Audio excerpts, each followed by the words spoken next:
Hello बच्चों, good morning, how are you? कैसे हो आप सब? आप सबका स्वागत है अल्फा क्लास फिजिक्स में।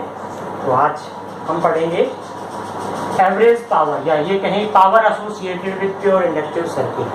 कोई भी एक सर्किट है जिसके अंदर एक इंडक्टर लगा हुआ है, आपका कॉइल लगी हुई है, ठीक है, और इसमें से अल्टरनेटिंग करंट पास हो एल इसके इंडक्टेंस।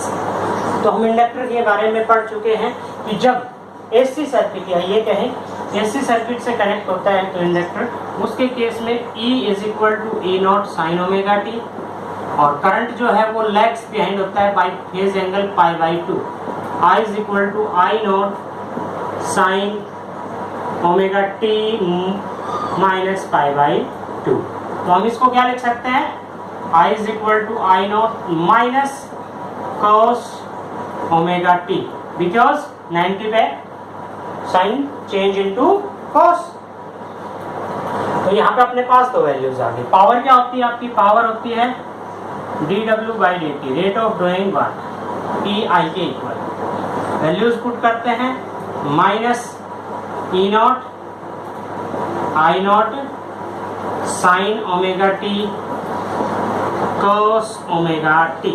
ये वैल्यूज आ गई दोनों को मल्टीप्लाई करने पे। तो हम क्या करते हैं, इसको 2 से मल्टीप्लाई कर दिया और 2 से डिवाइड कर दिया। 2 से मल्टीप्लाई 2 से डिवाइड कोई इफेक्ट नहीं, बट ये अपने पास क्या बन गया? Formula dW/dt is equal to क्या लिख सकते हैं? Minus E0 I0/2 sign 2 omega t, और इसको इधर मल्टीप्लाई कर दे dt। Integrating on both side, दोनों तरफ हमने इंटीग्रेशन कर लिया 0 से t, लिमिट पुट कर दी। क्या आ गया आपके पास? वर्क इज इक्वल टू आएगा आपका E0 I0/2 n2 sign 2 omega T का जब हम इंटीग्रेशन करेंगे, साइन 2 ओमेगा टी का इंटीग्रेशन करेंगे और लिमिट पुट करेंगे तो आपके पास वैल्यू 0 आएगी। आपके पास ये जो वैल्यू है वो डायरेक्टली 0 आएगी। हम करके दिखा सकते हैं आपको, देखो ऐसे, sine 2 omega T, sine 2 omega T का इंटीग्रेशन होगा आपका cos 2 omega T upon 2 omega, ठीक है। साइन 2 ओमेगा टी का integration cos 2 omega T by 2 omega. अब हम इसका वैल्यूज पुट करते हैं। इसकी वैल्यू जब हम पुट करेंगे तो यहाँ पे आप देखिए क्या वैल्यू आएगी। जैसे 1/2 ओमेगा को तो हमने साइड में रख लिया, अपर limit minus lower limit, cos 2 omega की वैल्यू 2π/t इंटू टी, क्या आ गई आपके पास? साइन cos 4π, और दूसरी वैल्यू हम रखेंगे 0, तो ये सारी वैल्यू क्या हो जाएगी? 0। cos 0 की वैल्यू क्या होती है? 1, और इसकी वैल्यू क्या होती है? -1। अपने पास क्या आ गया आपके पास values? Upper limit minus lower limit, 1 - 1 0। तो 0 से किसी चीज को मल्टीप्लाई करते हैं, cos 4π की वैल्यू भी 0, और आपके पास किसकी वैल्यू? cos 0 की वैल्यू, cos 4π की वैल्यू 1, और किसकी वैल्यू? cos 0 की वैल्यू भी 1। तो अपने पास क्या वैल्यू आ गई? 1 - 1 0। तो हम इसमें लिमिट पुट करने के बाद वैल्यू क्या आएगी आपके पास? 0। तो एवरेज पावर क्या आ जाएगी? Rate of doing work upon में टाइम, यानी कि 0। एवरेज पावर या power associated with pure inductive circuit क्या आ गई आपके पास?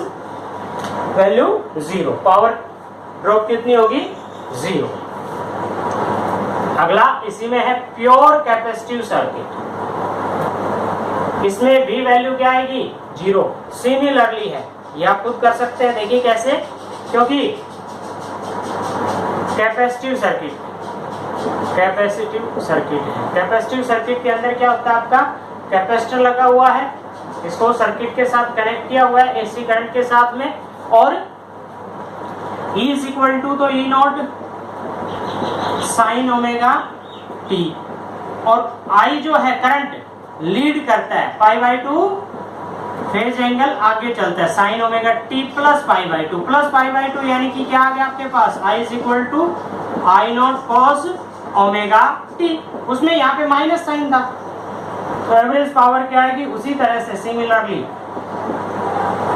क्या आ गई आपके पास? EI के इक्वल, और EI का जब हम करेंगे तो वैल्यू क्या आएगी? जैसे ये आई थी पावर 0। ठीक है, तो दोनों की सेम पावर आती है, प्योर कैपेसिटिव सर्किट और प्योर इंडक्टिव सर्किट की। अब हम पढ़ेंगे average power associated with RLC series circuit. RLC series circuit,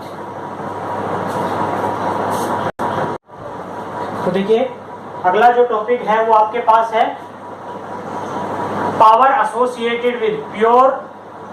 pure की जगह पे क्या करेंगे, अपने पास प्योर नहीं है क्योंकि तीनों मिला के है, RLC series circuit.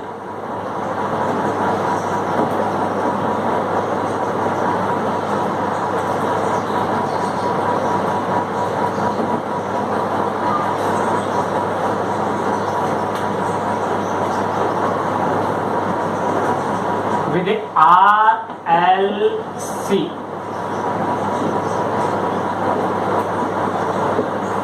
Circuit. Okay, अपने पास एक रेजिस्टेंस है, एक इंडक्टर है और एक कैपेसिटर है, तीनों अल्टरनेटिंग करंट के साथ सीरीज में कनेक्ट थे। तो ये क्वेश्चन हमने किया था। इस केस में RLC के केस के अंदर करंट जो है वो EMF से 5 फेज एंगल पे लैग्स बिहाइंड होता है। तो क्या लिखेंगे इसमें, E is equal to E naught sin omega t plus नहीं sorry, I is equal to I naught sin omega t minus 5 phase angle का डिफरेंस होता है, करंट लैग्स बिहाइंड होता है बाय फेज एंगल 5। तो ये हम पढ़ चुके हैं, ये इक्वेशन हम ड्रा कर चुके हैं। तो पावर निकालनी है, पावर का फॉर्मूला क्या होता है, dW अपॉन में dt is equal to E naught I naught, जिसके बराबर होता है power is equal to EI, दोनों की ये वैल्यू और ये वैल्यू यहाँ पे पुट की, साइन ओमेगा टी। और यहाँ पे देखिए क्या है आपके पास, क्या आएगा, sine omega T minus 5। Sine omega T minus 5 को हम क्या कर सकते हैं कि साइन ए माइनस बी का फॉर्मूला यहाँ पे अप्लाई कर दे, sine A minus B. Sine A minus B का फॉर्मूला क्या होता है, sine A cos B minus cos A sine B. Okay, यहां पे आपके पास आ गया dW is equal to E naught I naught को तो हमने बाहर रख दिया, साइन ओमेगा टी के अंदर मल्टीप्लाई की, sine square omega T cos phi minus sine omega T cos omega T sine phi into में dt। ओके, यहाँ पे हम इंटीग्रेटिंग ऑन बोथ साइड, दोनों तरफ इंटीग्रेशन करते हैं। तो जब दोनों तरफ इंटीग्रेशन करेंगे तो एक बार इसका इंटीग्रेशन फिर इसका इंटीग्रेशन। तो यहाँ पे आपके पास देखो क्या आ गया, W is equal to E naught I naught को तो हमने बाहर रखा हुआ है, इसका integration sine square omega t cos phi, sine square omega t cos phi के अंदर dt अंदर मल्टीप्लाई हो गया, cos फाई क्या आएगा इसकी जगह पे, कांस्टेंट। तो cos फाई को हम बाहर रख लेते हैं और आपके पास जो वैल्यू आएगी sign square omega T dt, sign square omega T dt को cos फाई यहाँ पे और sign square omega T dt, sign square omega T dt को क्या लेते हैं, 1 minus cos 2 omega T by 2 into dt minus, अच्छा यहाँ पे देखिए यहाँ पे क्या आएगा, sine omega t cos omega T, इसमें क्या कर दे 2 से मल्टीप्लाई कर दिया, 2 से डिवाइड कर दिया, तो ये क्या बन गया, sine 2 omega t cos omega t. और sine 2 omega t cos omega T का क्या बनेगा आपके पास, साइन फाई तो कांस्टेंट है बाहर रख दिया, अंदर आ गया, जैसे आपके पास इसको 2 से डिवाइड कर दिया, साइन 2 ओमेगा टी dt। ठीक है, तो यहाँ पे जब हम इंटीग्रेशन करेंगे तो देखो अभी हमने पिछले क्वेश्चंस में इंटीग्रेशन किया था ऐसा, साइन 2 ओमेगा टी की वैल्यू क्या आई थी आपके पास 0, integration of sine 2 omega T की वैल्यू क्या आई थी 0 से t, जब इसकी लिमिट पुट करेंगे। अब बचती है आपके पास ये टर्म, इस टर्म को जब हम करेंगे तो देखो क्या आएगा आपके पास, E naught I naught cos phi, इसके साथ में है 2 और रख दिया बाहर, अंदर क्या बच गया आपके पास 1, यानी कि 0 से t dt माइनस साइन ये है 0 से t cos 2 omega t dt। इसका अलग अलग कर दिया और ये जो टर्म है ये पूरी टर्म क्या आ गई आपके पास 0, क्योंकि हमने पिछले क्वेश्चन में अभी ऐसा ही किया था, इसी का इंटीग्रेशन जब किया था तो sin 2 ओमेगा t का इंटीग्रेशन आएगा cos 2 omega t by 2 omega और उसके अंदर हम लिमिट पुट करेंगे तो cos 4 pi minus cos 0 1 minus 1 0, तो ये टर्म तो हो गई आपके पास 0।